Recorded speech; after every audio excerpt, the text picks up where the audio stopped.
Frank is willing for state to grill him. The Atlanta, Georgian, Tuesday, July 1st, 1913. Accused man declares he's anxious even for prosecution to cross-examine. Surpassing in interest any of the other testimony at the trial of Leo M. Frank will be the story related on the stand by the accused man himself.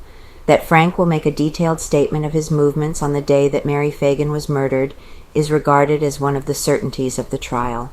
It was learned Wednesday that Frank was desirous of going even further than this by being sworn and submitting to a cross-examination by the attorneys for the prosecution. He will request his lawyers, Luther Z. Rosser and Reuben R. Arnold, that the privilege of cross-examination be extended the state.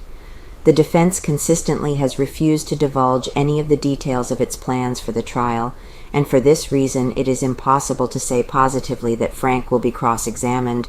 That it is not at all improbable, however, is indicated by the readiness with which Mr. Rosser permitted Frank to go before the coroner's inquest and answer every question that was propounded to him.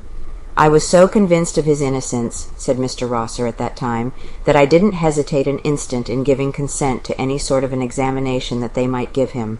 As grueling and searching as was the inquisition before the coroner's jury, the ordeal at the trial will be much more severe."